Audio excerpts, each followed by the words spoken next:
In this video, let's look at two pretty useful statements in PineScript. These are if-else statement and switch statement.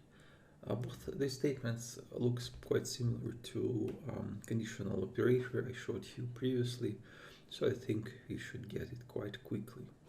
So here you can see have a bunch of if-else statements. Let's look at how it works. So here you can see I have a variable and I assign result of my if-else statement. So how if-else statement works? So first of all, you see here like if keyword, and after that, after the if keyword, you see a condition. And basically, if condition is true, PineScript will execute the following code. And as you can see here, I have a code with an indent, and this code should have indent of like 4 spaces or 1 tabulation. So it's quite important. Without it, it won't work. And basically, PineScript can execute this code, and the code inside if-else statement can be really big. You can like call other functions. You can add another if-else statement, whatever you want. It can be really big. Important is that the last value of last expression will be sent as a value to my variable. So as you can see, it's quite simple. And next you can see I have else statement.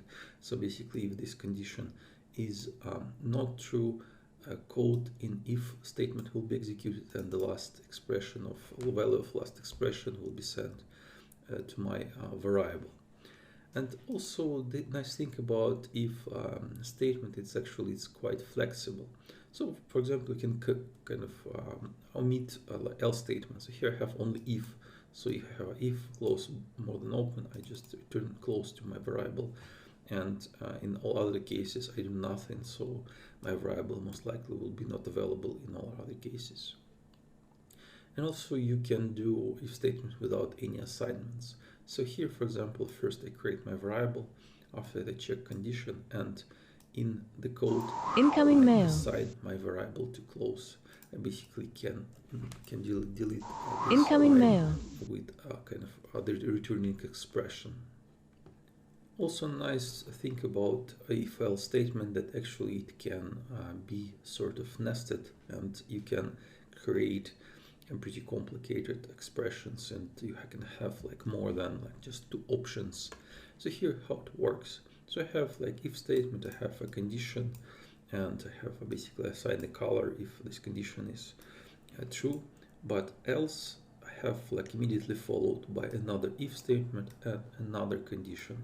And if this condition is false, but this condition is true, this will be result of my if-else statement, and so on. So here I have another else, another if statement, and if these both conditions are false, but this is true, this color will be assigned to my variable.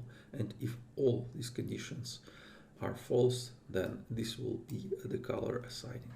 So as you can see, it's quite powerful. Also, just I want to mention that you can use if statements in strategies. So basically, you can do following things. So you can check some condition, and if this condition is true, here, for example, I have a crossover, I can just call like strategy entry function that will trigger like order in my strategies. So it can be used this way as well. Next, let's look at switch statement. So it works a bit similar, but it's a bit different. So here you can see how it works. So here I have a variable, and I assign a result of a switch statement here. And a switch statement should be followed by a variable. And this is an important one. You cannot do this other way. So it's followed by a variable, and after that, with every new line, you have a value of this variable. And basically how it works. So if my variable equal to SMA, then the following code will be executed, and the result of its calculations will be outputted to my variable.